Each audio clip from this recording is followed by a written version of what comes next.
Hey guys, this is Mac from BimmerTech, and in today's video we're going to show you how to install an NBT EVO in a BMW i3.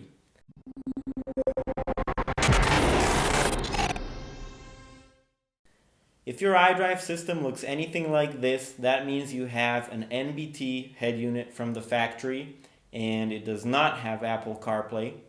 After the retrofit you will have Apple CarPlay and it will be full screen Apple CarPlay. And let me tell you, the interesting part about this retrofit is that it is the easiest NBT EVO retrofit of all BMWs. It really will not take longer than an hour, start to finish. So of course, with Apple CarPlay, you'll get all your favorite apps, including Spotify, Waze, Google Maps, and all of them will run in full screen mode. So as I said, the installation takes place under the rear seat. That's why we will begin by removing the rear seat. And immediately afterwards, you'll have full access to the original NBT head unit. So of course we need to proceed to remove all of the connectors from the back of the NBT, including the GPS cable here, the FM antennas, the quad lock, and all of those wires will be moved to the side to allow us to unbolt three bolts holding the bracket in place. A fun fact about the NBT from an i3 is that the NBT from an i3 does not have a DVD slot, which you will see in a moment. I guess they must have saved a few bucks by not including it. So the bracket will move right to the side once you have it all unbolted, and you only need to remove 4 more bolts holding the head unit to the bracket.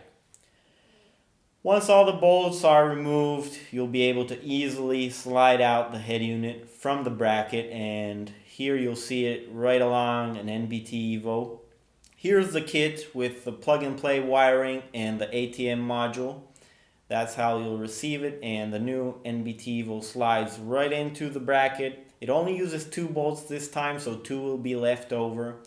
Of course, we're going to fasten it down to the chassis with the 3 bolts, and the important part about this retrofit is that you're keeping the original screen, so that we're not doing any work in the front of the car. But in order to do that, you'll need to install the supplied voltage converter.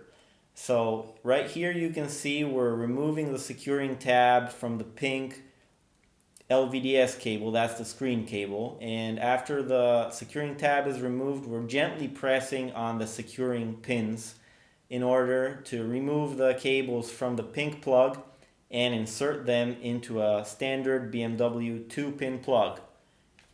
When doing this, you'll need to make sure to line up the cables appropriately so that the ground cable is connected with the ground and power with power. Of course, we'll add nice labels to the cables so that you can't mix anything up. And so now the cables are inserted in the plug, and at the other end, we're installing the BMW pins into the pink plug. These pins are at the end of the adapter cable, the voltage converter cable, and that's done. So now we can reinstall the securing clip. So this is the back of the NBT EVO. Pause if you need to have a look at the connectors. Some of them can be different on the exact unit that you will receive.